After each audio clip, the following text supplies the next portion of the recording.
Shalom adik-adikku semuanya, apa kabar? Wah, akhirnya kakak ketemu lagi sama kalian ya. Setelah sebulan lamanya kakak cuti, libur, gak ketemu kalian. Kangen gak nih sama kakak Sela? Kakak kangen banget loh sama kalian semua. Aku juga. Nah, ini Dede Minsen baru muncul lagi. Ada yang kangen gak nih sama Dede Minsen? Halo. Nah, adik-adik semuanya udah pada siap untuk memuji Tuhan dan mendengarkan firman Tuhan kan? Udah pada cantik-cantik dan pada ganteng-ganteng di depan handphone semua. Nah, adik-adik, untuk memulai ibadah kita, kakak yang mengajak adik-adik untuk mengangkat sebuah pujian judulnya Glory Glory Haleluya.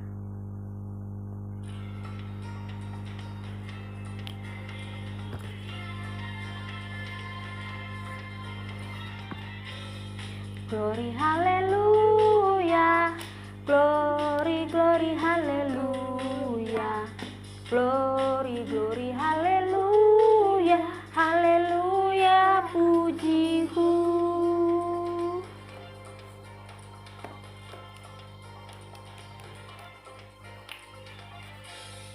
Glory haleluya, glory glory haleluya, glory glory haleluya, haleluya pujiku.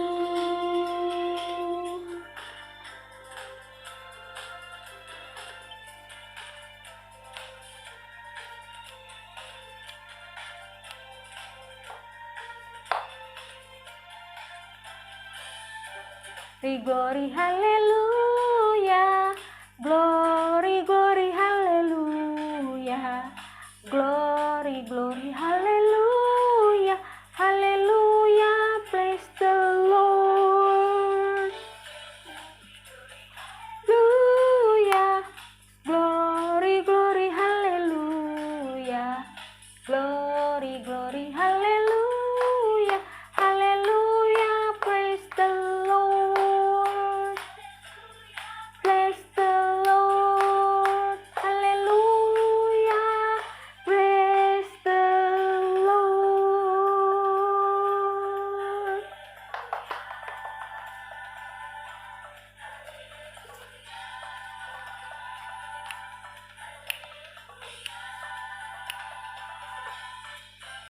Nah, adik-adik, tadi kita sudah mendengarkan pujian judulnya Glory Haleluya. Nah, saat ini kakak ingin mengajak adik-adik untuk mengangkat sebuah pujian judulnya Memuji Tuhan Selalu. Nah, adik-adik,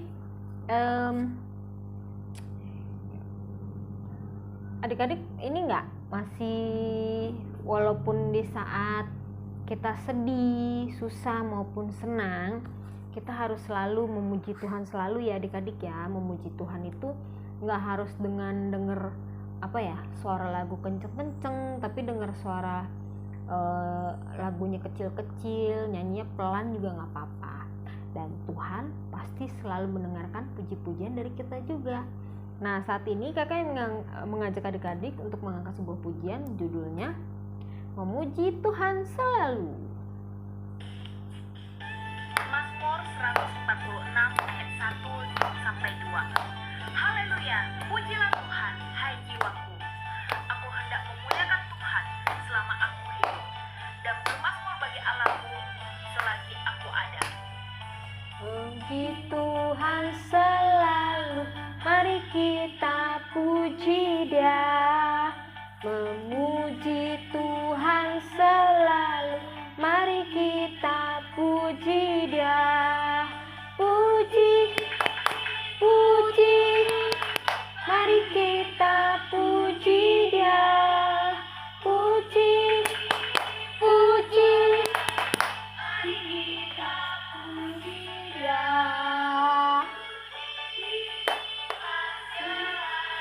Mari kita puji Dia.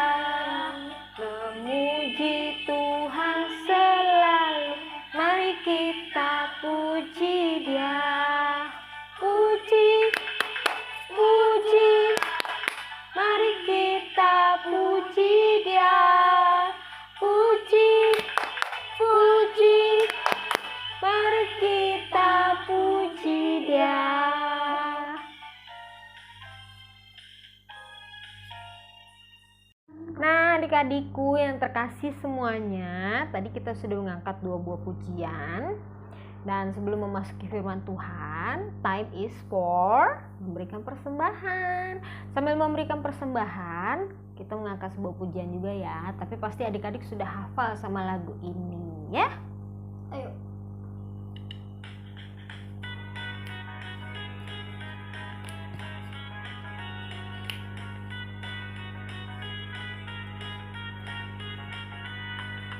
Aku bawa dan berikan persembahanku pada Yesus, pada Tuhan Juru Selamatku.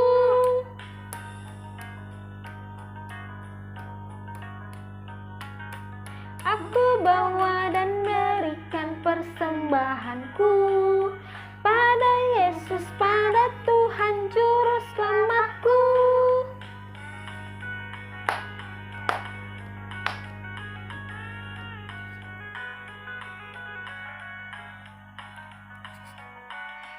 Aku bawa dan berikan persembahanku pada Yesus, pada Tuhan Juru Selamatku.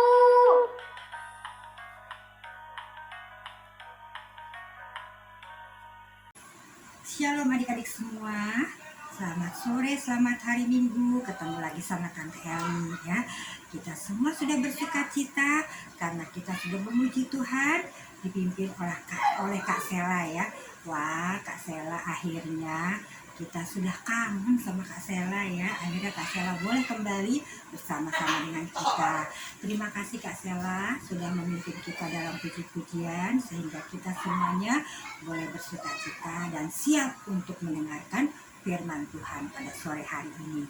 Adik-adik, sebelum firman Tuhan kita dengar, kita mau berdoa dulu ya. Mari kita berdoa. Tuhan Yesus yang baik, terima kasih Tuhan untuk kesempatan yang indah yang Tuhan berikan kepada kami semua. Kami sudah bersuka cita bersama-sama memuji Engkau Tuhan, bersama Kak Sela Tuhan. Tuhan Yesus, saat ini kami sudah siap untuk mendengarkan firman-Mu. Tuhan Yesus, kiranya Engkau pimpin kami agar kami boleh mengerti apa yang Engkau inginkan sampaikan kepada kami untuk firman-Mu pada sore hari ini. Terima kasih Tuhan, biarlah kami mau serahkan akan firman Tuhan pada sore hari ini hanya ke dalam tangan kasih-Mu, ke dalam tangan Tuhan Yesus. Tuhan Yesus juga berkati Tante Eli yang akan memimpin kami, yang akan membawakan cerita firman Tuhan pada sore hari ini Tuhan, agar Tante Eli boleh menjadi saluran berkat bagi kami semua. Terima kasih Tuhan, dalam nama Tuhan Yesus kami sudah berdoa. Haleluya, amin. Adik-adik, kita akan membaca firman Tuhan dari Lukas 19 ayat 28 sampai 40 dalam bentuk cerita bergambar. Adik-adik boleh melihatnya dan menyimaknya ya, sehingga adik-adik boleh mengerti. Terima kasih adik-adik, silakan menonton. Dalam perjalanannya ke Yerusalem, ketika telah mendekati Betfage dan Betania yang terletak di bukit yang bernama Bukit Zaitun, Yesus menyuruh 2 orang muridnya dengan pesan, "Pergilah ke desa yang di depanmu itu. Pada waktu masuk di situ, kamu akan mendapati seekor keledai muda tertambat yang belum pernah ditunggangi orang. Lepaskanlah keledai itu dan bawalah kemari. Jika ada orang bertanya kepadamu, mengapa kamu melepaskannya? Jawablah begini, Tuhan memerlukannya." Lalu pergilah kedua murid yang disuruh itu, dan mereka mendapati segala sesuatu seperti yang telah dikatakan Yesus. Ketika mereka melepaskan keledai itu, berkatalah para pemiliknya, "Mengapa kamu melepaskan keledai itu?" Kata mereka, "Tuhan memerlukannya." Mereka membawa keledai itu kepada Yesus, lalu mengalasinya dengan pakaian mereka dan menolong Yesus naik ke atasnya. Sementara Yesus menunggangi keledai itu, mereka menghamparkan pakaiannya di jalan. Ketika Yesus mendekati Yerusalem, di jalan yang menurun dari Bukit Zaitun, mulailah semua murid yang mengiringi dia bergembira dan memuji Allah dengan suara nyaring oleh karena segala mukjizat yang telah mereka lihat. Kata mereka, "Terpujilah Dia yang datang sebagai Raja dalam nama Tuhan. Damai di surga dan kemuliaan di tempat yang maha tinggi."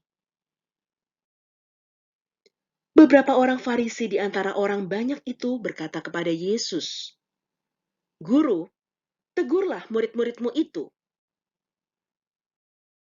Jawab Yesus, "Aku berkata kepadamu, jika mereka ini diam, maka batu-batu ini akan berteriak." Adik-adik, Tuhan Yesus bersama murid-muridnya sedang berjalan dari kota Yeriko untuk sampai kepada ke Yerusalem, ya, ke Yerusalem. Jadi Tuhan Yesus melewati kota Betfage, juga kota Betania, ya, kota Betania, supaya sampai ke Yerusalem, ya. Tante Eli punya petanya, jadi kita adik-adik bisa lihat di peta di mana kota Yeriko, di mana kota Betfage, di mana juga kota Betania sampai ke Yerusalem, ya. Jadi itu jaraknya kira-kira adik-adik 20 km. 20 km itu tidak naik kendaraan, tidak naik keledai, tidak naik kuda, tidak naik apa-apa, tapi berjalan kaki, ya. Jadi Tuhan Yesus dan murid-muridnya berjalan kaki dari Yeriko sampai nanti ke Yerusalem, ya adik-adik, ya. Jauhnya 20, kurang lebih 20 km. 20 km itu kira-kira adik-adik, ya, dari rumah Tante Eli ini, ya, kita patokannya Rumah Sakit Bakti Yuda, adik-adik tahu. Dari Rumah Sakit Bakti Yuda itu kira-kira sampai ke Taman ini lewat lagi ke Lobang Buaya. Adik-adik tahu Lobang Buaya? Siapa yang pernah ke Lobang Buaya? Lobang Buaya di mana ada ada monumen tentang tujuh pahlawan kita yang meninggal dimasukkan ke sumur. Ingat ya adik-adik, ya? Ya, adik-adik yang sudah pernah ke Lubang Buaya, adik-adik tahu jauhnya kira-kira sejauh itu, ya. Jadi taman ini lewat lagi, masih lewat lagi, ya. Kira-kira segitu tuh, 20 km. Mereka berjalan kaki, ya. Ya. Jadi dari Yeriko sampai ke Betfage sampai ke Betania itu mau masuk ke Yerusalem, mereka berhenti dulu di bukit yang namanya Bukit Zaitun, ya. Mereka berhenti di situ, mereka beristirahat, ya. Jadi jauhnya 20 km kira-kira adik-adik. Nah, adik-adik bisa bayangin, adik-adik jalan 20 km. Kira-kira capek nggak ya? Wah, bukan capek lagi Tante Eli, ya ampun, jauh begitu, ya. Kalau adik-adik nggak usah jauh-jauh deh, jalan dari lampu merah perempatan yang ada jam. Kalau kita kalau naik angkot turun di situ sampai ke gereja kita deh. Kira-kira capek nggak adik-adik? Capek, ya, keringetan adik-adik baru jalan segitu aja, ya. Apalagi ini adik-adik sebanyak 20 km dari Taman Mini lewat lagi. Waduh, gila banget, ya. Nah, ketika mereka sampai di Betania, di Betfage adik-adik, di antara Betfage dan Betania, di Bukit Zaitun mereka berhenti, mereka beristirahat. Tapi ada dua orang murid Tuhan Yesus mendapat tugas adik-adik. Mendapat tugas untuk pergi ke kampung tetangga, desa tetangga untuk mengambil keledai. Jadi Tuhan Yesus minta tolong kepada kedua muridnya untuk mengambil keledai. Nah, adik-adik, yang herannya adik-adik, ya, dua murid ini dia langsung mau, Tuhan Yesus suruh langsung mau, dia nggak bersungut-sungut, dia nggak menolak. Sementara yang lain bisa beristirahat duduk-duduk, tapi dia nggak duduk lagi, dia langsung berjalan untuk ke desa sebelah ini adik-adik untuk mengambil keledai yang mau dipakai sama Tuhan Yesus, ya. Dengan penuh sukacita dia pergi. Kenapa dia pergi dengan sukacita? Karena dia menghormati Tuhan Yesus, dia mengasihi Tuhan Yesus, sehingga dia mau untuk pergi atas perintah Tuhan Yesus ke desa sebelah. Nah, adik-adik, akhirnya dia pergi ke desa sebelah, dia ketemu sama keledai, lalu keledainya diambil sama dia. Terus yang punya keledai bilang, keledainya mau dibawa kemana, katanya. Terus dia bilang, Tuhan memerlukannya, ya. Jadi keledai itu dikasih karena Tuhan yang memerlukannya. Akhirnya mereka datang membawa keledainya kepada Tuhan Yesus, lalu mengalasinya dengan baju mereka, dan Tuhan Yesus mulai duduk di atas keledai untuk masuk ke kota Yerusalem. Ya adik-adik ya, begitu masuk Tuhan Yesus dieluk-elukan. Wah, Tuhan Yesus dipuji-puji sebagai raja yang datang ya adik-adik ya. Semua orang bersorak-sorak menerima Tuhan Yesus ya. Nah adik-adik, kita sebagai anak-anak Tuhan, kita harus belajar seperti dua murid Tuhan Yesus ini adik-adik ya. Dia tanpa merasa lelah, dia tanpa merasa capek adik-adik, dia mengikuti perintah Tuhan Yesus dengan penuh sukacita ya. Dia mengikuti perintah Tuhan Yesus dengan penuh sukacita untuk pergi mengambil keledainya. Nah adik-adik, sebagai anak-anak Tuhan, kita gak usah cari yang besar-besar umpamanya. Kita contohnya aja ya, contohnya bagaimana kita mau melakukan pekerjaan dengan penuh sukacita. Yaitu umpamanya gini, kita mau menolong ya. Kedua murid Tuhan Yesus itu menolong Tuhan Yesus untuk mendapatkan keledai dengan penuh sukacita. Kita juga sebagai anak-anak Tuhan Yesus, kita mau mengikuti teladan dari kedua murid ini. Kita mau menolong orang dengan penuh sukacita. Contohnya gini, kita di kelas namanya.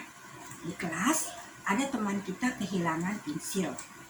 Ya, kehilangan pensil.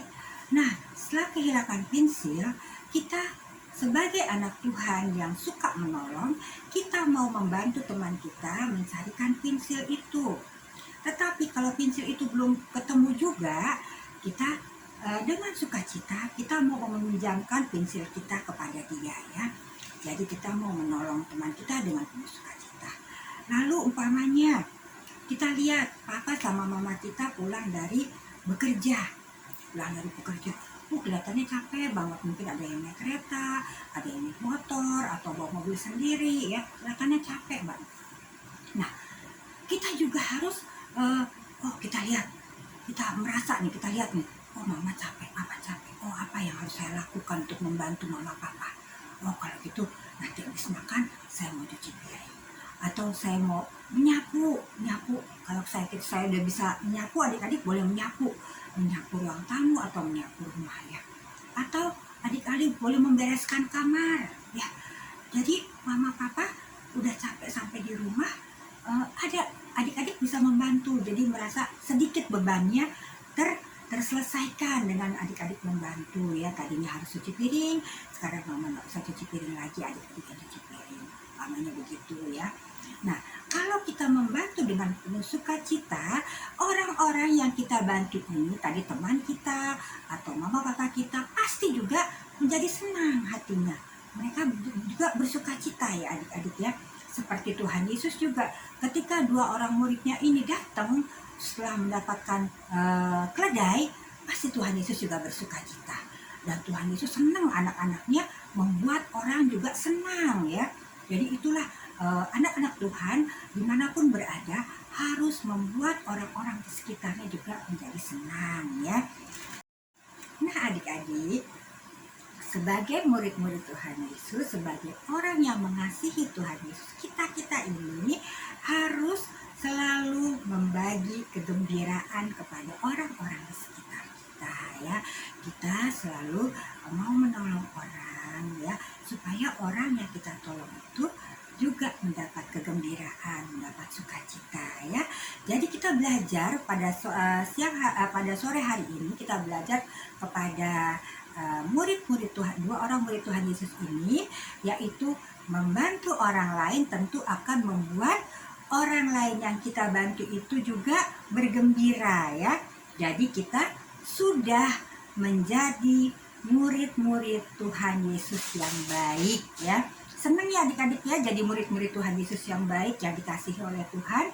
Maka itu adik-adik harus rajin-rajin membantu orang, membuat juga orang-orang bersuka cita, membuat orang-orang bergembira ya. Jadi kita jangan kalau bantu, kalau disuruh mama, umpamanya kakak Gap, tolong dong Gap, Pak Gap ke warung beli ini, kan capek, kan ini, kan itu ya. Jadi pokoknya jangan begitu. Umpamanya umpamanya Ido kan Ido di sekolah kan, Ido kalau ke sekolah mamanya juga di sekolah kan ya, Kak Yati tidak ada di sekolah. Ido tolong dong ini mama beliin ini dong beliin aqua ke kantin. Mama Ido kan capek, Ido kan lagi main, kok mama suruh Ido? Gak boleh gitu ya. Anak-anak Tuhan yang baik, yang top ya, kalau disuruh, kalau dimintain tolong, harus melakukannya dengan penuh sukacita ya. Walaupun lagi main, tinggalin mainnya dulu. Teman-teman sebentar ya, Ido mau beliin mama minuman dulu ya. Oke teman-teman, itulah. Jadi mama senang, teman-teman juga senang karena kita ramah ya, kita minta pamit dulu sama teman-teman ya. Kita juga senang jadinya, balik dia senang. Hai teman-teman, udah selesai nih, kita main lagi yuk. Nah gitu ya. Jadi jangan bersungut-sungut, jangan bilang tidak mau ya. Karena anak-anak Tuhan yang baik, anak Tuhan yang jempol ya, selalu suka menolong, selalu suka membuat orang di sekitarnya menjadi bergembira atau bersukacita ya adik-adik ya. Iya. Nah, kita walaupun masih kecil, kita juga mau menjadi anak-anak Tuhan yang manis, anak-anak Tuhan yang menyenangkan hati Tuhan ya. Adik-adik, itulah pelajaran kita bahwa kita harus suka menolong orang, juga suka membuat orang-orang tersenyum atau bergembira di sekitar kita ya adik-adik ya. Nah, ayat hafalan minggu ini, Tante Eli sedih deh 2 minggu gak ada yang ayat hafalan nih. Ya, minggu ini Tante Eli mau ya ayat hafalannya ya. Iya, ayat hafalannya minggu ini terambil dari Ibrani 13 ayat 16. Ibrani 13 ayat 16 ya. Udah dibuka semuanya Alkitab, yang punya Alkitab, yang bawa Alkitab, yang siapin Alkitab. Ibrani 13 ayat 16. Ibrani 13 ayat 16 ya. Kita baca sama-sama. Ibrani 13 ayat 16. Dan janganlah kamu lupa berbuat baik dan memberi bantuan, sebab korban yang demikianlah yang berkenan kepada Allah. Sekali lagi, Ibrani 13 ayat 16. Dan janganlah kamu lupa berbuat baik dan memberi bantuan, sebab korban-korban yang demikianlah yang berkenan kepada Allah. Sekali lagi, Ibrani 13 ayat 16. Dan janganlah kamu lupa berbuat baik dan memberi bantuan, sebab korban-korban yang demikianlah yang berkenan kepada Allah. Tante Eli tunggu video ayat hafalannya ya. Sekarang kita sudah selesai untuk dengarkan firman Tuhan. Adik-adik harus melaksanakan firman Tuhan, yaitu adik-adik harus penuh sukacita, menolong orang, dan membagikan sukacita juga kepada orang-orang di sekitar kita. Ya adik-adik ya, yuk kita berdoa. Tuhan Yesus yang baik, terima kasih Tuhan untuk firman yang kami dengar pada sore hari ini. Kami rindu Tuhan untuk menjadi seperti dua murid-Mu yang Engkau perintahkan, dan mereka melakukannya dengan penuh sukacita, walaupun mereka capek, walaupun mereka letih. Kami juga rindu Tuhan untuk menyenangkan hati-Mu. Kami rindu untuk selalu membantu orang-orang yang membutuhkan bantuan kami Tuhan. Dan biarlah Tuhan Yesus dimanapun kami berada Tuhan, kami boleh membawakan kegembiraan bagi orang-orang di sekitar kami. Terima kasih Tuhan, kami serahkan hidup kami hanya ke dalam tangan-Mu. Kami serahkan mama papa kami juga ke dalam tangan-Mu, saudara-saudara kami ke dalam tangan-Mu. Terima kasih Tuhan Yesus, inilah doa kami Tuhan, biarlah kami menjadi pelaku-pelaku firman-Mu. Dalam nama Tuhan Yesus kami sudah berdoa, haleluya, amin. Silakan Kak Sel. Adik-adikku semuanya, wah nggak berasa ya kita sudah ingin menutup perjumpaan ibadah hari ini. Tapi jangan sedih, minggu depan kita akan bertemu lagi. Bagaimana untuk firman Tuhan hari ini? Keren ya. Dan adik-adik juga hari ini semangat banget untuk memuji Tuhannya. Nah adik-adik, sebelum menutup perjumpaan ibadah online, kakak yang mengajak adik-adik untuk doa penutup dulu ya. Kita lipat tangannya, kita tutup matanya. Bapa yang dalam surga, terima kasih ya Tuhan atas berkat dan karunia-Mu ya Tuhan. Kami masih diberikan kesehatan untuk bertemu kembali untuk ibadah online ya Tuhan. Dimana bulan kemarin saya mengambil cuti bertugas di sekolah minggu ya Tuhan, dan saat ini saya kembali lagi bertugas ya Tuhan. Sungguh senang dan amat bahagia, penuh dengan sukacita ya Tuhan, saya boleh dipertemukan kembali dengan adik-adik ya Tuhan. Dan tentunya kiranya Engkau berikan mereka kesehatan selalu ya Tuhan, agar mereka selalu semangat memuji dan mendengarkan firman Engkau ya Tuhan. Tidak lupa juga Tuhan, kami berdoa untuk kakak-kakak sekolah minggu yang bertugas dan melayani di GSCH Arasi, untuk kakak Yati, tante Eli dan kakak Sela ya Tuhan. Berkati pelayanan mereka, berkati juga apa yang menjadi pergumulan mereka. Tuhan Yesus, kami tahu ya Tuhan, kami masih jauh dari dalam kata sempurna ya Tuhan. Tapi kami berusaha untuk memberikan yang terbaik untuk adik-adik ya Tuhan. Tuhan Yesus, sekali lagi kami ucap syukur ya Tuhan, dan berkati juga adik-adik yang esok akan kembali bersekolah ya Tuhan. Berkati juga pelajaran mereka dan berikanlah kepintaran untuk mereka ya Tuhan, agar nilai hasil akademik mereka bagus ya Tuhan. Berkati juga orang tua mereka yang bekerja untuk menafkahi keluarganya ya Tuhan. Tuhan Yesus, kami mengucap syukur kepadamu ya Tuhan, karena Engkaulah yang mengajarkan kami berdoa. Bapa kami yang di surga, dikuduskanlah namamu, datanglah kerajaanmu, jadilah kehendakmu di bumi seperti di surga. Berikanlah kami pada hari ini makanan kami yang secukupnya, dan ampunilah kami akan kesalahan kami seperti kami juga mengampuni orang yang bersalah kepada kami. Dan janganlah membawa kami ke dalam pencobaan, tetapi lepaskanlah kami daripada yang jahat. Karena Engkaulah yang mempunyai kerajaan dan kuasa dan kemuliaan sampai selama-lamanya. Amin.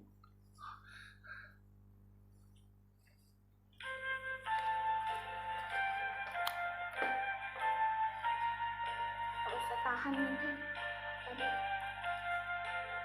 Ayo.